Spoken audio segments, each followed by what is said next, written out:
Hello, this is the electrostatic deflection of electrons experiment. It consists of the Teltron tube, which is evacuated.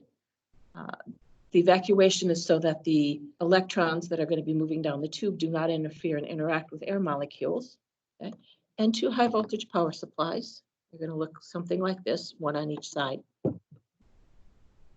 The power supply that is connected to the neck of this tube, I'm going to turn this around so you can see they're oriented correctly, controls the accelerating potential.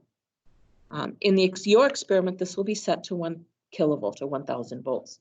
I have it set higher, okay? So you're not actually going to be using what I take. So what happens back here is we have a heating filament that heats the electrons, and they are thermally emitted from a plate. Then we have crossed electric and magnetic fields that will control the path of the electron, and an accelerating potential that causes it to accelerate in this part of the tube.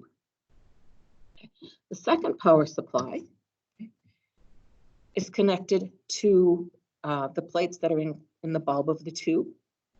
And the second power supply controls the deflecting potential across the plates here to here. That sets up an electric field in there. The plate is fluorescent, so when the electron beam strikes it, what you will see is it will glow. Right now you see a white strip that is from the heating filament. I'm going to turn this around so you can see the grid that is in the tube.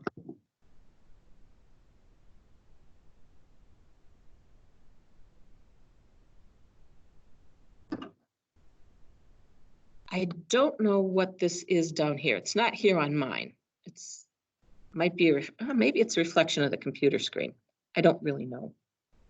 So I'm going to turn up the deflecting potential. And what you can see is that the electron beam now deflects. Okay. And that is due to the electric field that exists between these two metal plates. So on the screen here, what we can do is screen starts at 2 centimeters and moves over here to 10 centimeters. Okay. As part of your pre-lab, what you should have done is calculated the speed that the electrons left the tube at, okay, and the time it takes for the electron to travel from the 2 centimeter mark to each of the next centimeter marks, 3 to 10. Okay. You should have found that at 3 centimeters, it was about 5 times 10 to the minus 10th seconds. And at 10 centimeters, it was about 4 times 10 to the minus 9th seconds, okay, which becomes about 0.5 nanoseconds to about 4 nanoseconds. If you did not get those values, okay, go back and look at your pre-lab. Most common mistake is a units problem. The X values are currently in centimeters. You need to convert to meters. So if you were getting values 10 to the minus 7th, 10 to the minus 8th, your X values are in centimeters. Go ahead and fix that.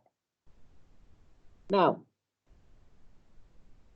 what I am going to do is I'm going to record the position of the blue beam at each solid centimeter marking. Okay. You can see here on the grid, the solid dark lines are centimeter lines, and they're labeled 1, 2. We're going to record in millimeters, so it's 10 millimeters, 20 millimeters. Each little line between those dark ones is 2 millimeters.